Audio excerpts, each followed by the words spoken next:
is an important part of being Canadian. The house is not level. We spend over $40 billion a year Oh, crap. on do-it-yourself home renovation. This is a serrated knife. We'll cut that. But we don't always do things right. In this 9-part series, we'll learn the identity of Canada's worst handyman.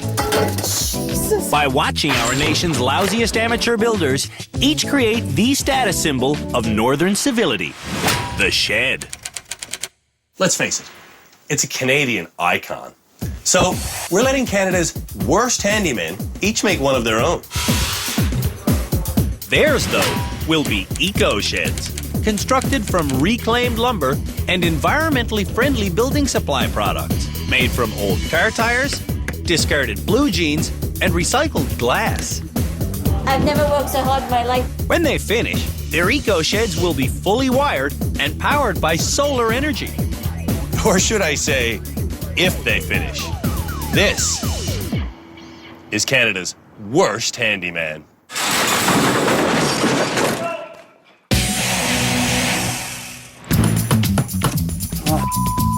Our sworn duty is to find and name the country's most atrocious amateur builder. So, we conducted a nationwide search, asking you for nominations. We met a lot of bad carpenters.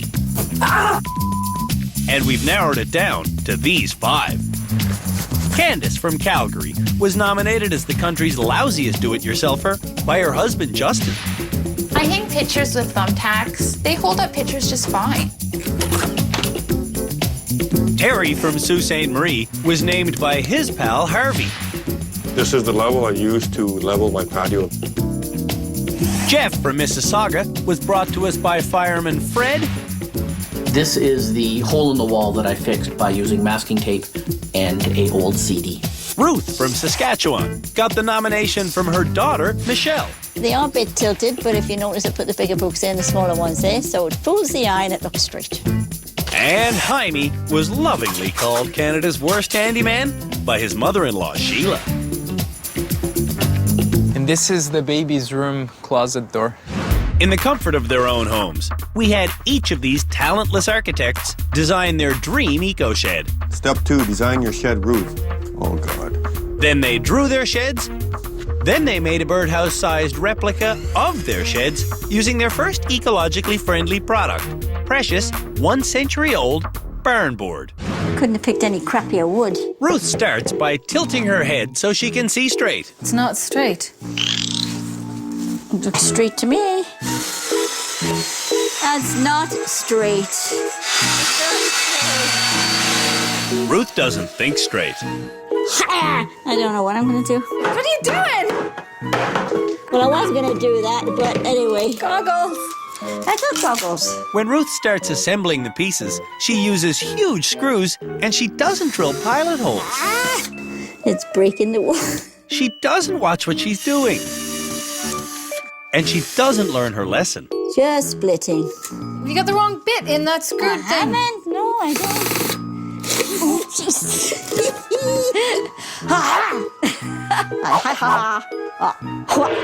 This is a rustic birdhouse. To finish it off, Ruth moves on to the hammer. You're not even hitting it, Mom. Oh, that's another bit off. Well, that's what I wanted, actually. I wanted that bit off. Although this is not an exact replica of my plan, it's very close. When Jaime draws his plan, he does it with his mother-in-law laughing at him. That is an annoying laugh. Just say, I want you to fail. She's always waiting for me to screw up. Or telling him he will screw up. You're gonna cut your finger off. You're gonna run out of wood. It won't work. Whatever. Jaime does stand up for himself. Your comment was just destructive. But it doesn't do much good. I could tell him again what to do right now. Sheila pushes, and Jaime cracks. We're running out of time here. Gotta get it done. Did you split the wood? Yeah. Oh, did you ever split the wood? Sheila constantly gives advice, but It gets hard to accept help from somebody who wants to see you fail. Why do you keep saying that? My birdhouse. I'm pretty proud of it, actually. In Calgary, Look, there's lines on the floor I can kind of go with. Candace makes a scale drawing that's truly surreal. I think I did pretty good for my first time. Everything's a first for Candace. I've never really used a tape measure before. Candace thinks she's a good handyman because she's watched a lot of it on TV. I like watching Homes on Homes, Trading Spaces, Ty Pennington on Extreme Makeover, Designer Guys, Meg Ruffman, How Not to Decorate. Candace is unfamiliar with tools. Even so, her husband wants her to use the power saw. You gotta push that, and then pull the trigger. Oh my God. That's the most annoying sound ever. When Candace gets better acquainted with the drill, she starts screwing. Oh, that one went in like butter. You sure that screw's in there? I hope it is. I told you they weren't going in. No! Now the bird's gonna get in there and it's gonna impale itself on the screw. When Candace gets finished, she shows us what watching TV has taught her. I think it's not bad from the blueprint. Jeff begins his birdhouse replica by staring at his measuring tape. Then he cuts some wood, and he cuts his son's table. Just shaved a bit off. And then he gets stuck. Force the blade. You're forcing the blade. And master with the screwdriver, I see. Yes. Like Ruth, Jeff uses large screws and doesn't drill pilot holes. Oh, beautiful. Just beautiful. After a little paint job, the scale model of Jeff's shoebox shed is done. I can't tell them apart. Yeah. Very close. At his so-called man shed in Sault Ste. Marie, Terry draws the top view of his dream eco shed. But where do you put the height?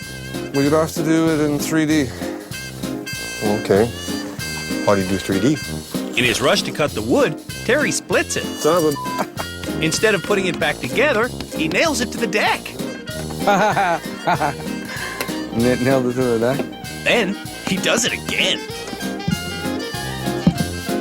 It's uneven. Like a goth barber, Terry tidies up his job with a reciprocating saw. Beautiful. Okay. Then for a final touch of Frankenstein, Terry staples on a broken piece. This is my birdhouse. Now, Jeff, Jaime, Candace, Ruth, and Terry have come to Toronto. They're here, eager to get inside our Handyman Rehabilitation Center to build their sheds and prove they're not the worst. You 5 people have damaged your own homes, you've embarrassed your families, and you've even endangered your own health. Over the next 8 episodes, we're going to find out which one of you really is Canada's worst handyman. Before coming to rehab, the nominees designed their dream eco sheds by filling out our questionnaire. How do you know what the roof's height is? Oh, I don't know. I honestly don't know. Based on their specs, we built 5 shed frames. These highly unusual structures are all problematic in their own unique ways. We didn't expect the nominees to know everything. This is like a different language for me. But we did expect them to follow instructions. Your shed's overall height must not exceed 9 feet 2 inches. That is not an arbitrary number. 9'2" is the height of our workshop door. Terry wants his walls built 12 feet. too tall. Getting y'all excited here, eh? So, who designed the worst frame? Perhaps it's the one of you who asked us to build this.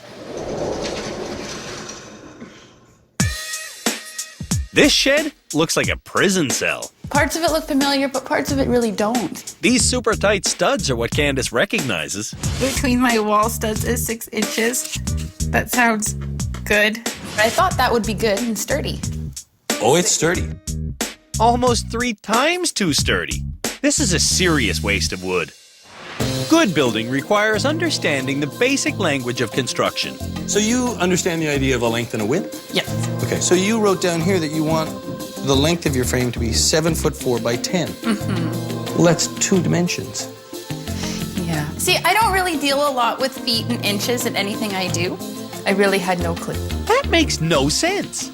Neither did asking for a 3-foot wide shed. Did you really want 3 feet? I think I'm at 3 inches. We didn't know what she meant. So we made this 7'4" by 10. Candace did get the 8-foot high walls she asked for and a sloping roof that goes up 3 feet on the high side, making Candace's shed almost 2 feet taller than our height restriction. I've nominated my wife Candace for Canada's Worst Handyman. I am not Canada's worst handyman because of all the shows I've watched on home renovation. It really kills me to have Candace watch a television show and decide that she's as good or better than anybody on it.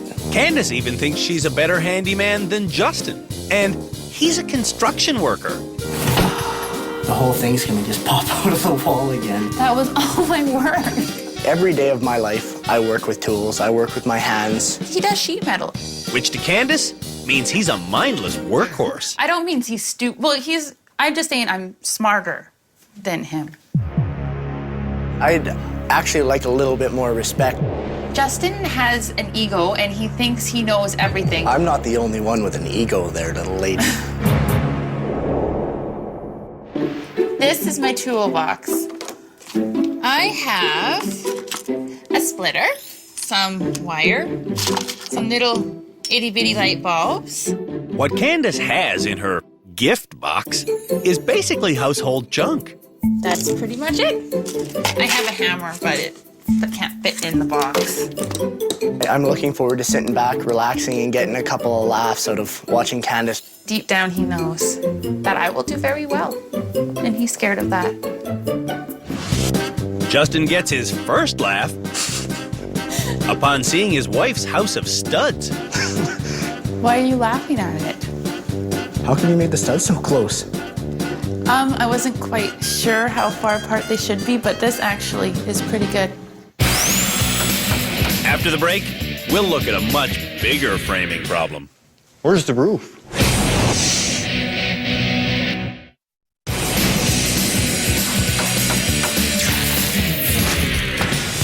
We're unveiling shed frames that were designed by the country's most terrible builders.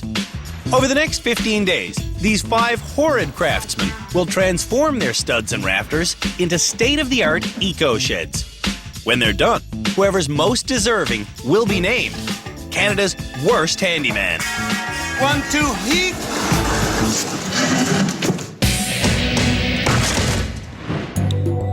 I'm pretty sure this one's mine. This one has been designed by Jaime at 11 feet tall, which is too large to ever get through the door of this workspace. That's why we put a height rule in the instructions. You knew that you were breaking this rule? Yeah, kind of. I had a limit and I knew I went over my limit, but I just built it like that anyway. When Jaime designed the height of his eco-shed walls, he changed his mind 3 times because his ever-present mother-in-law Sheila intimidates him. Well, why do you laugh like that? You're ridiculing me for no reason. I wouldn't say intimidate. It's the fact that there's a constant looking over the shoulder. And this affects you? Makes you nervous? I would say so. I would call that intimidation. I nominated my son-in-law, Jaime Garcia, as Canada's Worst Handyman. There's no comment from the gallery, so I must be correct. You could forgive Jaime for being intimidated by Sheila. No, you're wrong, Jaime. Sheila is intimidating. No door. My mother-in-law, Sheila, she lives 3 blocks away and she's always here. Door's not done yet? I don't think there's a door on the closet. Drywalling's not finished. Windows need to be sealed up. And Sheila's always criticizing. Land filled around the house. No cupboard doors. A built-in dishwasher, not built in. Trim around the ceramics in the kitchen. Holes in the wall from a shelf fell off. The list goes on and on and on. We've had this house for a little over 3 years, and I've done nothing but handiwork. Jaime works as a web designer, providing for his pregnant wife and 2 children. But that's not manly enough for his mother-in-law. He's a man. He should know some of these things. Jaime's wife, Kendra, Usually oblivious to the obvious. obviously sides with her mother. I do call my mom a lot to come over and help work on projects because I feel confident that she knows what she is doing. Ah, where's your planer? Jaime is clearly not lazy, but tell that to his mother-in-law. Fix these stairs. He's got 2 sons. They're gonna grow up and be lazy like him, not know nothing. When Sheila sees Jaime's design, she can't resist mocking it. Pretty darn tall, boy. Oh, God, is it ever? Our overhang could have been a little bit more, I think. Don't know what else to say. While they enjoy one another's company, it's time to unveil another frame. This eco-shed has only 6 wall studs. Where I live, this shed won't last in the windstorm, I'll tell you. It doesn't look very sturdy, this thing. It's not sturdy. What do you see, Jeff? I see a fine piece of craftsmanship. This is yours, sir. I hope it is. What distance do you want between your wall studs? Do you think the studs in your house are 3.5 feet apart? I honestly don't know. Hi, I'm Jeff Janak from Mississauga, Ontario. Jeff's complete lack of knowledge is why his friend Fred nominated him. I have never seen anybody avoid working with tools as much as Jeff has. This is the cupboard that my son ripped off its hinges about 5 years ago. The last time I saw Jeff pick up a hammer and use it would have been about 10 years ago. We have the door, we have the hinges, just don't know quite how to put the hinges on the door. Around the house, most of the fix-it stuff has been done by Fred. Tiles by Fred. Jeff doesn't even have a toolbox on the premises. When I need my toolbox, I drive down 5 kilometers to our storage locker. But there's no end to his cockiness. What I have on the other candidates is my ability to learn. At this stage, the man responsible for these home repairs hasn't even met the other candidates. But I'd like to think that I'm smarter than them. I will be able to become a far better handy person than them and make the rest of them look bad. I think I'll probably be the most improved. I'm smarter than them. Smart Jeff wanted the interior of his shed to be 6'6" tall. Instead, it's a foot shorter than that. You're not going to be able to stand up in your shed, sir. Jeff's measurement didn't allow room for his subfloor, even though it clearly said to do so on the design form. This comes down to reading directions. Yeah, I didn't read that. Yeah. When Fred sees Jeff's creation, he can't help but look down on his friend. Well, I'll definitely remember to duck. There's only 2 sheds left. That's mine. That's too small. I like this shed. Ruth's tiny shed has a door frame that's 5 foot 1 inch, which is fine, really, because Ruth's hair only makes it to 4'11". Holy smokes, this is short. But not for me. Usually I'm upset if my head hits the ceiling, but my shoulder's going to hit the ceiling in this one. My name is Ruth Summersides, and I've been nominated by my daughter Michelle as Canada's worst handyman. She installed a fan, she's done her tub surround, she built shelving. I leveled these shelves using a big glass of water. But she didn't level her deck at all. My deck is the worst one currently. It's really on this slant. I'm Ruth's neighbor. Look at the thing there. The darn thing is slanted. She's not very good at measuring. Every project that I have seen her do has either been lopsided, has broken, fallen down, or is wobbly. My biggest worry is that she is going to hurt herself. Ruth is terribly fond of power tools. They are too heavy for her. And I know that's a lot of the reasons why some of her cuts are maybe not straight. This is my cupboard door that I made. But it won't stay shut for some reason. Mine's going to be the best shed in Canada, mine. There's only one eco shed yet to be revealed. Terry's. It's last because it's the worst. You're no way. It's got a very, very large problem, Terry. A very large problem. What's that? Well, you tell me. Terry designed his walls almost to our ceiling. That's an awesome shed. It's big, I'll give you that. This is awesome, man. That'd be great in my backyard. Where's the roof? Where's the roof, indeed? I told you there was a very big problem. Yeah.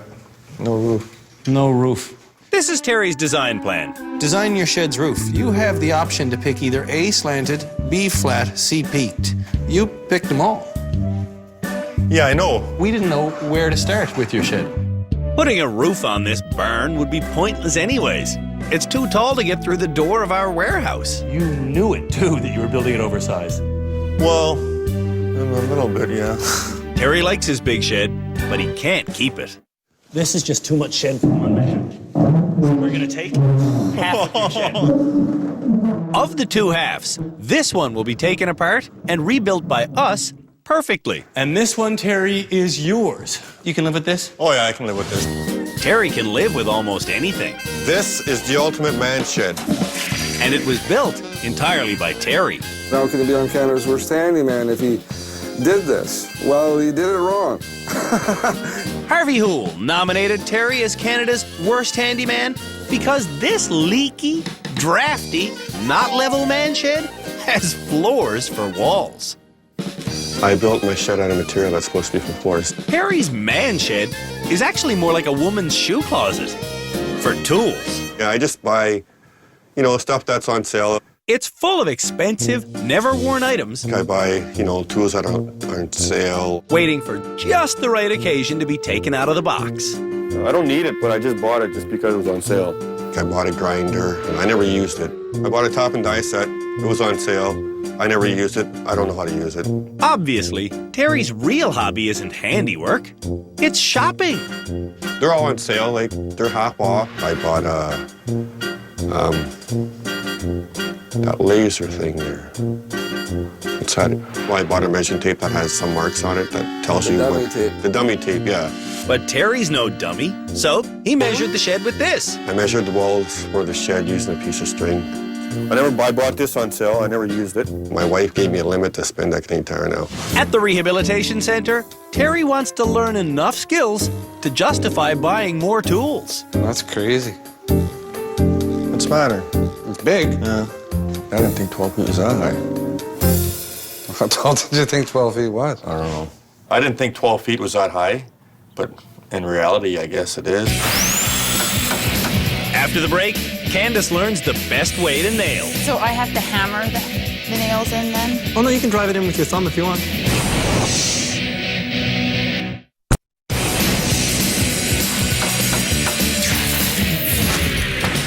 The most abysmal do-it-yourself carpenters in the entire country have gathered in this rehabilitation center, where they will spend the next 15 days turning the frames they designed into ecologically sound sheds. When they finish, someone will be named Canada's worst handyman, and all of these buildings will be donated to charity. Or at least the parts that make it through the door.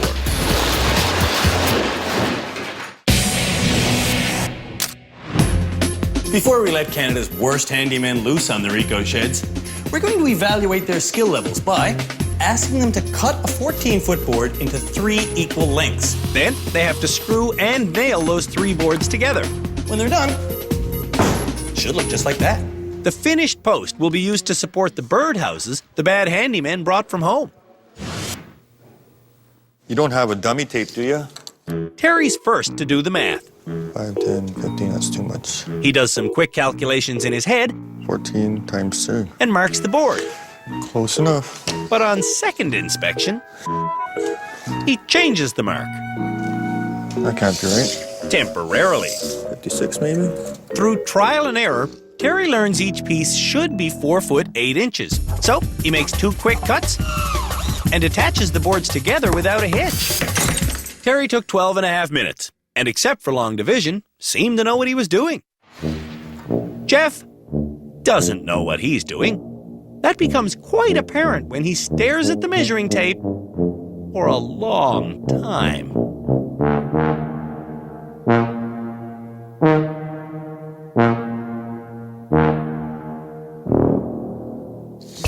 Ruth gets the measurement quickly. 14 feet.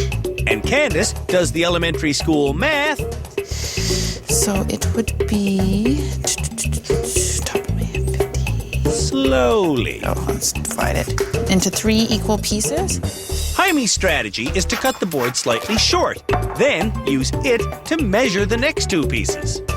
The instructions clearly say, cut this board into 3 equal pieces. Wouldn't that be your 4th piece? I guess so. Which brings us back to Jeff, who's still staring at his tape measure. I have never in my life seen a man stare at a tape measure for a full minute before. Ruth's gardening gloves aren't her only shortcoming. I measured that wrong. While Jeff continues measuring, Candace flirts with the power tool, then settles for the handsaw. Use this one. Remember, Candace thinks she's a carpentry expert because she's seen a lot of it done on TV. We're going to be here all day if I do that. So she goes back to the power tool. Oh my God. I don't like this one. Then back to the handsaw. My arm hurts. And then she goes back to the power tool. Yay! I figured it out. Candace hasn't really figured it out. She jackhammers at the board 5 inches away from her wedding ring. And she's not the only one with this dangerous technique. In Ontario alone, over 18,000 people a year go into hospital emergency rooms because of accidents involving power tools. It's easy to see why. Ruth can't get a grip on the bit. Yep. The drill bit's too small. Eventually, the bit grips her. Ow! Ow! Ow! Reverse it. Tip of the day. Don't wear gardening gloves while screwing. That's a good lesson to learn. Everyone is having trouble controlling the drill with this slot head screw, except Jaime. He's turning it by hand. It slips really easy. But Jaime doesn't have the muscle power to finish the screw, so he pulls it back out. And this is, I guess, typical of me. I end up doing one thing and then it doesn't work out, so I have to do it over again. Ruth can't get her screw finished either, but she isn't about to start again. I hate those screws. That screw hates you now too, I would I guess. don't care. In his entire life, Jeff never learned the fine art of screwing. Oh, sure, he's done it before, but not to anyone's satisfaction. Before meeting us, what's the biggest handyman project you've ever completed? There isn't one. Ruth's completed this project. Or so she says. Her screwing is incomplete, and her measurements are wrong. I need rehabilitation. So does Candace. Count along with us as this self-proclaimed building expert demonstrates her nailing technique. Candace gives the nail tap after tap after tap after tap after tap after tap after tap after tap after tap. This is going to be a while. When she gets to almost 100 taps, Candace wants a different tool. I have to hammer the nails in then? Oh, no, you can drive it in with your thumb if you want. It doesn't seem to want to go in. Oh, it wants to go in. It's desperate for it. Candace wails away for over 5 minutes and has to hit the nail 171 times. Jaime's not much better. He misses the nail 17 times. In total, he needs 86 swats of the hammer to get that bad boy home. Nice. Jaime finishes in almost 22 minutes, and he never did get his screws in. Meanwhile, Candace is trying to get a screw started, but she can only make it spin like a ballerina.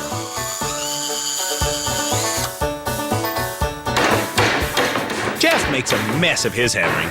He takes 28 minutes to finish, and not a single aspect of this task has been done correctly. When the half-hour time limit runs out for Candace, I think that's about as far as she's going. she's managed to sink no screws.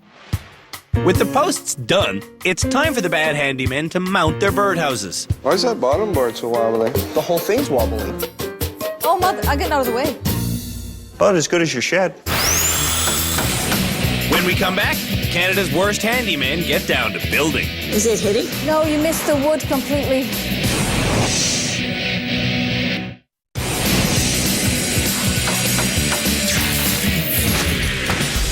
Canada's 5 worst handymen are each the proud owner of an eco-shed frame which we've built based on their instructions. This is awesome, man. That'd be great in my backyard. If Canada's worst handymen are going to get any work done, they're going to need a workbench. So we got them this. That's a very nice workbench. Some assembly required. I'd like to introduce you now to our expert builders. Greg House, a general contractor with 24 years of experience, is our head of construction. There's nothing holding your walls together if you take that top plate off. Everything will just sort of fall apart. Jill Rydell is our head of instruction. She's been a carpentry teacher for 14 years. When you're installing these, you want the front of the box to be flush with your interior finish. And they're going to show you now how to build a workbench. That will be 4 times larger than this one.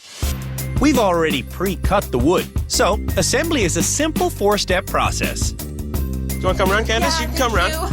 Step 1, screw the base of the shelf together.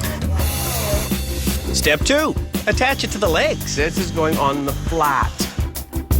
3, pop on the countertop. And 4, screw on the back. Greg's finished in 15 minutes.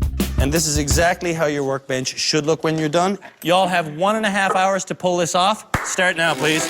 As Canada's worst handymen try to remember the building process, their loved ones arrive to help. Is that how you're supposed to build it? Well, that's how I'm going to build it. Jeff wants to build it, but the drill is beyond him. We have an issue. Candace has her drill spinning in reverse. I don't know what to do because it won't go in. I can't get it in. Instead of helping Terry build, Harvey does the work for him. And Ruth pointlessly drills holes for her screws. Oh, damn. But in the process, she loses her drill bit. To retrieve it, Ruth pounds the sharp end back through. I've got pliers over there. You're going to go through this with all of them? This professional caliber drill can get a solid grip on any bit. It's got 3 speeds, 18 volts of power, and 20 different clutch settings. Any mistakes made won't be the fault of the drill. I've got a faulty drill. Jaime listened to our experts, but that's not who his mother-in-law wants him listening to. I tell ya, you better listen. You don't listen. Ruth is still struggling, so we downsize. You want a smaller drill? Yeah, I would love a smaller drill. Oh! Thank you very much. Oh, that's better. Much better. Bravo, Mother. Looks gorgeous. Jeff also can't handle the heavy drill. Put pressure on it. But he refuses a lighter one. This will do the job. I'm going to stick with this one for now. I'm going to leave you Junior as well, just because I think you'd benefit from it. Okay. Jaime needs more screws. 2.5, 3, what do you got? Yeah, I think there might be 2.5. Might be what? 2.5. Well, how long is this screw? 3. It's 3? 2.5? I think it's 2.5. Sheila's wrong. You're right. How does that feel, Jaime? I just wanted him to be right. Who was right about the length of the screw? I let him You be did right. not. You Yes, thought I you did. were right. No, I let him This be woman right. must drive you bananas. She must. While Jeff and Candace both struggle with step 2, I can't get this done. Harry screws up step 3. For a clean work surface, he should be screwing the counter on from the bottom. Did I miss? These incredibly strong and expensive work surfaces are made of pressed bamboo. Bamboo. One big sheet costs $400. Ruth has abandoned the step-by-step process. Is it hitting? No, you missed the wood completely. And Jaime is racing through the final step, but not fast enough for his mother-in-law. Yeah, I know, but Come on! you're crazy, Sheila. Like, Hurry up! Ruth's workbench Whoa, watch yourself. needs work. I don't think you can hammer in a screw. It won't go in. I have to eyeball it. Since Terry's countertop mistake, Harvey's taken over the drill and the job. As a result, Terry's workbench is done in 1 hour and 19 minutes. Jaime is almost finished. She's still complaining. No like way. somehow it's not good enough. I did it. But his mother-in-law's just not satisfied. Jaime, the fact is you never complete a job. I wanted you for once to complete it all. Finish it.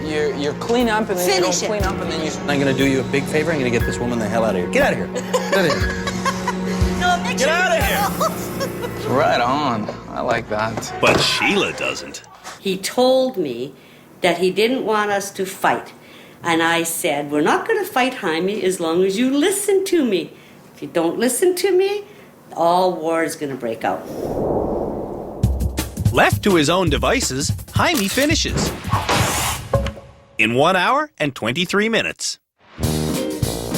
Candace hasn't made her workbench level. I'm a little uneven. Everything was pre-cut. To make her hook holes, Candace uses a bit more than twice too large. Jeff uses this brutal club and this nail-setting tool. And Ruth, well, she's not that far along yet. Do you think that's straight, Mom? I don't think it's straight, Michelle. I know it's not straight. Ruth's bench is not straight, not level, and not even connected. I don't know what happened to that. After 1 hour and a half, Candace and Jeff don't quite get finished, but Ruth is definitely the worst. Oh, don't cry. After the break, Canada's worst handymen work together. If you don't agree with the foreman in the work site, then you get fired.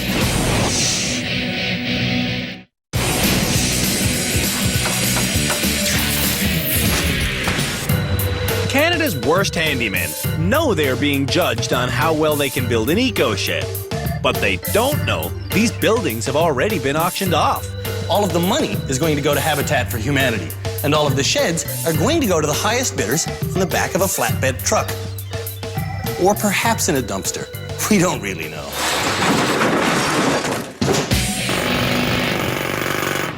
Every episode, the rivals will work together for one group challenge. Today, You're going to make a rain collector.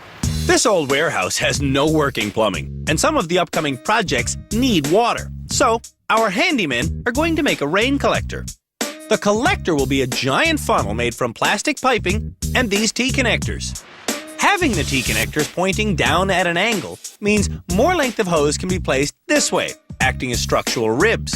At the bottom, T's are again used to create a smaller circle. Then, the entire frame gets sheeted with plastic, which will catch the water and funnel it right into this. I've got instructions. Jaime begins reading the manual while I'm still explaining. You're going to punch a hole high in this bucket so that we can tap out of it. And we're going to drop a line straight through there. That line will connect to this hose we have set up inside the warehouse. On the roof, the team starts without a leader and without a mathematician. If we go 10 feet wide and then 5 feet down at the bottom, that makes the math easy. A 5-foot bottom would also make the funnel fit over the bucket. It's all math, just math. Probably about 10 or 15. Like 14 ribs. Mathematics should be correct. 2 feet a rib? No, 3 feet. Not easy. 7 feet. 7 feet. If we make it 8 feet, then we could put a T every foot. Yeah, Make that's the math right. easy. That's right. The team agrees on an 8-foot diameter, but they screw up the easy math. We can't measure it like this. We have to straighten it out and measure 8 feet. No, that's not 8 feet in diameter. That's circumference. Then let's measure 16. 16? Okay. Stop. Remember pi? The diameter of a circle times 3.14 equals the circumference. So, if you're making a funnel with an 8-foot diameter, you need 25 feet of hose, not 16. Let's measure 16. Then let's measure 16. A 16-foot circumference means a diameter of 5 feet instead of the 8 they want. They weren't doing the math right, and they were saying that the circumference is the same as the diameter, which it isn't. I was told to shut up. Who's in charge of this project? Jaime's in charge. No one told that to Jaime. Okay, Jaime, you're the foreman. Do what you like. Okay, then, if I'm the foreman, you guys have to listen to what I say. If you don't agree with the foreman in a work site, then you get fired. With the law laid down, just hang on, guys, hang on. Jaime orders the crew to stop. Yes, hang on. But the crew doesn't stop. Yeah, we join you all together on the bottom with duct tape. When Jaime returns, it's too late. Duct tape. Well, I don't really like duct tape, but... Sucks to be a foreman, eh? Well, yeah. When the plastic skin gets fastened on with zip ties, the funnel is ready to be secured to the bucket. First, though, a hole must be drilled with a siphoning hose. I explained this earlier while Jaime was reading the instructions. You're gonna punch a hole high in this bucket so that we can tap out of it. Okay, I'm gonna put it right on the side here, guys, okay? Not down there. Why not? Because the water's going into the barrel. Right. Yeah, you want the barrel to fill up. You don't want it to drain. You got to put it up here. Jaime doesn't get it. Drill it right about here. I think it's right down here. Sure, you're the foreman. You're the foreman, make the call. The whole concept of the bucket is to contain the water, so putting a hole in the bottom, that's not a bucket anymore. With the bucket destroyed, Jaime fixes the small funnel loosely in place, and this project is over. Jaime's water catcher will only catch and release. After the break, we'll name this episode's Worst Handyman.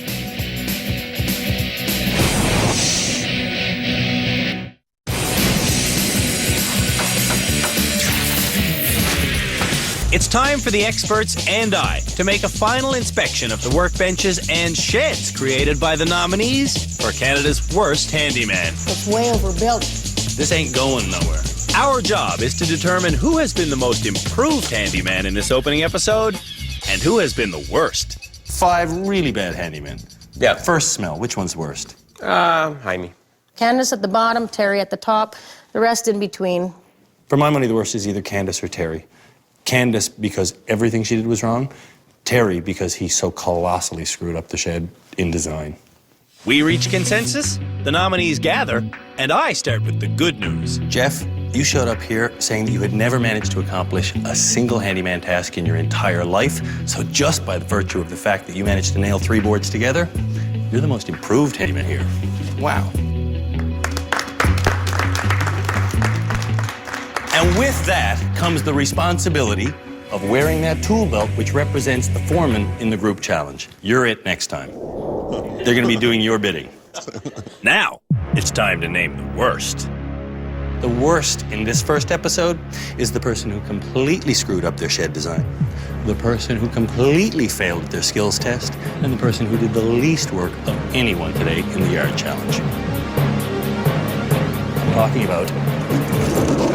Oh, no! You, Candace. I'm so sorry. Candace was named the worst because she can't hammer, she can't saw, and she can't screw. Candace's husband built her workbench, her birdhouse looks like abstract art, she did next to nothing in the group challenge, and her too-tall eco-shed contains more wood than a forest. Don't clap. She didn't do anything of merit. When Candace hangs her head in shame, I'm not good with hammering. It's time for her remedial lesson. In Candace's evaluation, she took 171 swings to drive in an ordinary nail. It doesn't seem to want to go in. So, she's getting a crash course in hammering. We start by teaching her to hit the broadside of a burn. There. After the sledgehammer, this ugly weapon seems light.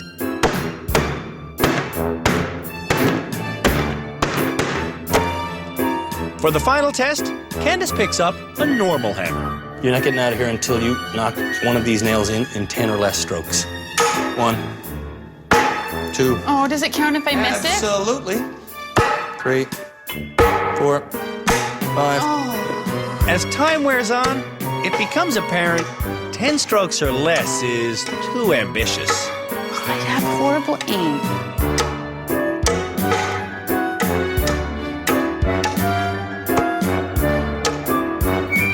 No, and I missed. Oh my gosh, I just can't hit it.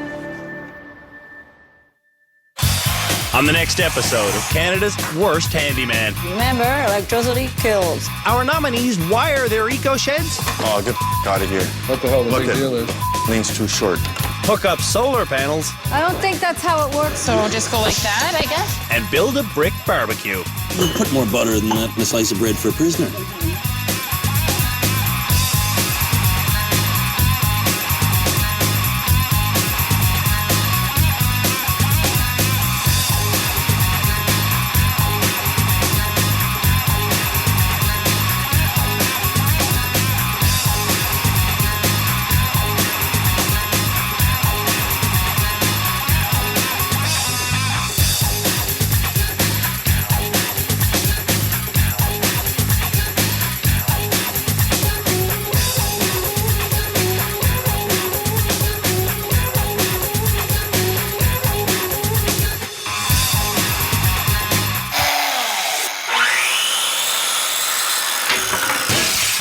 Where's the roof?